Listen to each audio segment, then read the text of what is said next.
Pessoal, tem dois temas importantíssimos para a gente tratar na noite dessa segunda-feira. Naturalmente, uma é esta contraofensiva tentada pelos ucranianos, que é uma contraofensiva de proporções importantes, ainda que as versões sejam conflitantes sobre o êxito ou não. Evidentemente, os ucranianos e todos aqueles que os apoiam, como a CNN, a BBC, a Deutsche Welle, ou as versões próximas da versão otanista, dizem que o contra-ataque é muito bem sucedido. As mídias russas e as autoridades russas que estão constituídas nessas regiões já dominadas pela Rússia dizem que a ofensiva foi totalmente esmagada e que os ucranianos perderam, entre outras coisas, 2 Sukhoi 25.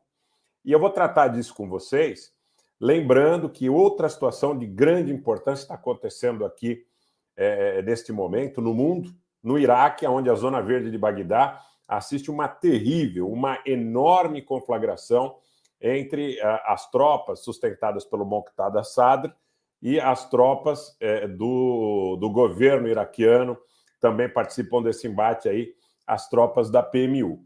Então, eu quero dizer aos senhores que, neste momento, nós estamos vendo uma realidade bastante complicada no mundo. Nós vamos falar sobre essa ofensiva ucraniana.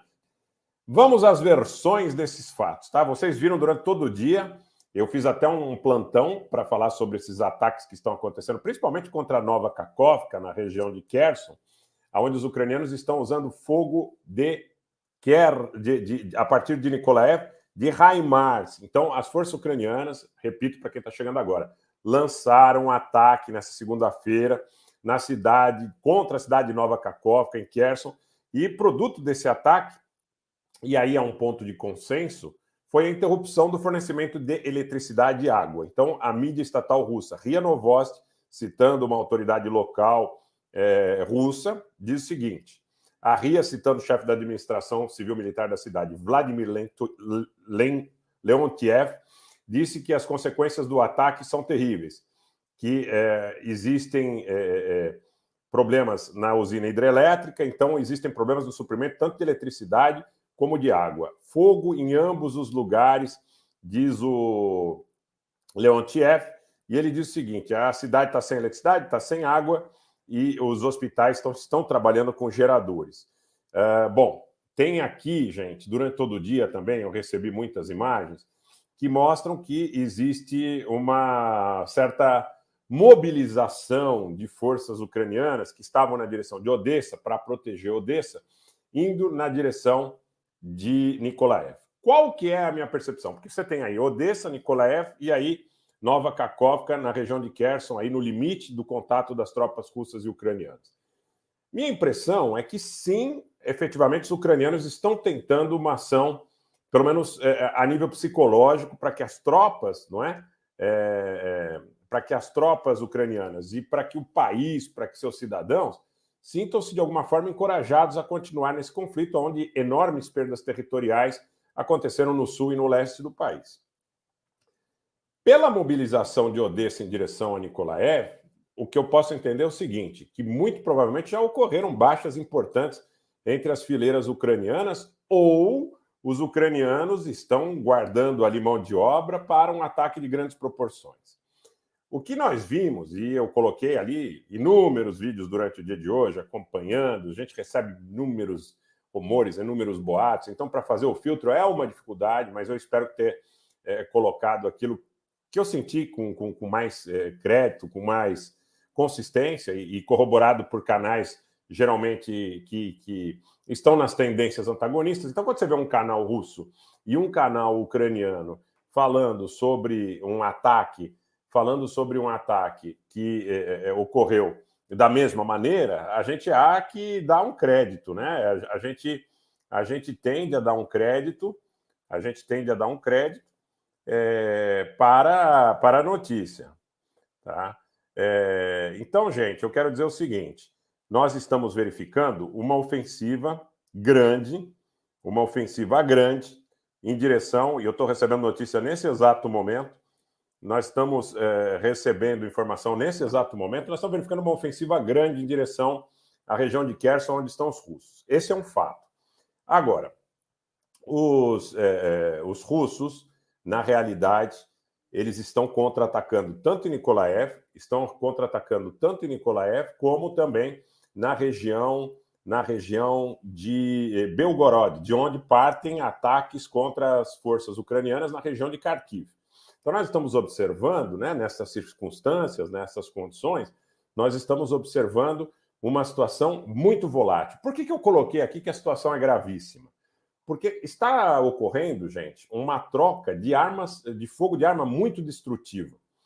De um lado são Iskanders, de um lado são Toshkas, de outro lado são HIMARS, são lançadores múltiplos de foguete. Então, são trocas muito destrutivas entre as partes. E nós vimos também relatos consistentes que, a partir da Crimeia, a Crimeia observou durante todo o dia de hoje lançamentos de mísseis terra-a-terra em direção a concentrações de tropas ucranianas. O que quer dizer que o conflito está mais acirrado do que nunca. Aqui a gente tem uma construção que já vem há muito tempo sendo corroborada por fatos. Então, felizmente, a gente acerta, sob o ponto de vista do nosso compromisso com a informação e com a notícia, e infelizmente, em relação ao agravamento da situação. As trocas são de Calibers, de Iskanders, as trocas são de lançadores múltiplos de foguetes, de Toshkas, e, de outro lado, os ucranianos visando concentrações de tropas russas e infraestrutura em regiões dominadas pela Rússia, como usinas hidrelétricas, como depósitos e estações de tratamento de água, com equipamento fornecido pelos Estados Unidos. Então, já há um total envolvimento, até porque muitas das notícias que vêm da mídia dos Estados Unidos falam em patrocínio de armamentos que não estão sendo corroborados por agenda oficial, tá?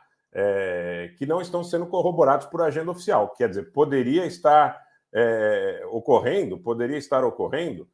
Na mídia dos Estados Unidos já há uma conversa muito recorrente de que os Estados Unidos estão fornecendo armas secretamente aos ucranianos, além desses super pacotes, e que teriam um potencial de alcance maior do que os HIMARS.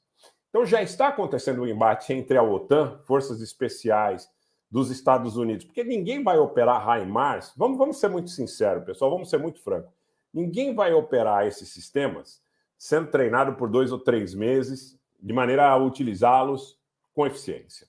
Então eu não tenho dúvida, da mesma forma que aconteceu em Nagorno-Karabakh, com equipamentos que o Azerbaijão recebia de países que forneceram muito armamento, que há comandos especiais trabalhando nessa situação.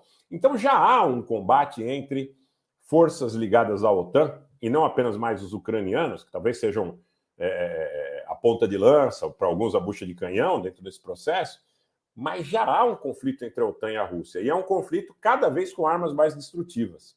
Os ucranianos, nesse momento, tentam uma ação de contra-ataque. A narrativa é muito discrepante entre os lados. Se você entrar no site da CNN, na edição digital da CNN dos Estados Unidos, eles vão dizer que os ucranianos já retomaram várias cidades. Se você entrar no site de informação da Rússia, eles vão dizer que os ucranianos foram totalmente destruídos nessa tentativa. Foi muito recorrente durante o dia a notícia que os ucranianos teriam perdido 2 Sukhóis, mais de 30 tanques, equipamento de artilharia, teriam tido 600 soldados mortos. Então, eu não tenho uma menor dúvida, tá, pessoal, que o que está acontecendo nesse momento, já é alguma coisa bastante complicada, bastante delicada, e que todos os dias fica um pouco mais complicada na medida em que nós passamos a observar que existe a utilização de armas mais destrutivas e que existe a tentativa por parte dos ucranianos de alvejar objetivos que sejam sensíveis sob o ponto de vista, pelo menos, da operação psicológica. Senão, o que é uma tentativa reiterada de ataque à Crimeia? Senão, o que é uma tentativa reiterada de ataque a estruturas,